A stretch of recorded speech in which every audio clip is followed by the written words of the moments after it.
if your child is in a psychiatric hospital and your child has an IEP, an individualized education program, one of the first questions you should be asking, and actually the IEP team should be asking, is this eligibility category still appropriate?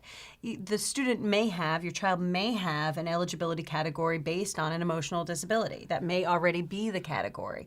But if there's some other reason that your child receives special education and related services, and now we have this piece that has been introduced, this psychiatric component, it may have no impact on the eligibility category. It may have great impact on the eligibility category. And as a team, you should be considering whether or not that category is still appropriate. So for example, Jen, perhaps a student is has the category of speech and language impairment as their primary disability. Right. But now they've been hospitalized for depression or anxiety.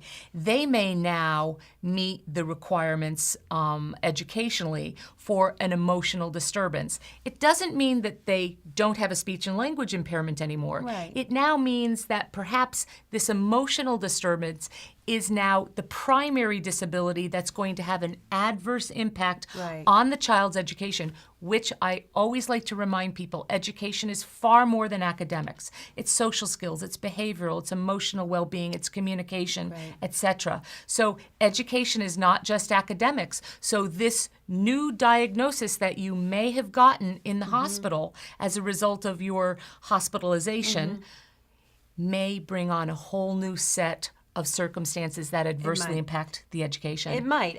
The eligibility category of an emotional disturbance under federal law does require as a basic that it be over a period of time. Right. So it's to a marked degree and for a prolonged period of time. And so just being hospitalized does not necessarily transfer to an emotional disability under the federal special education laws, but that hospitalization may have been the culmination of months or years of signs that there is an emotional disability. So it doesn't per se mean that, oh, absolutely, this child now has an emotional disability because they've been hospitalized, but certainly it's something the IEP team might want to consider.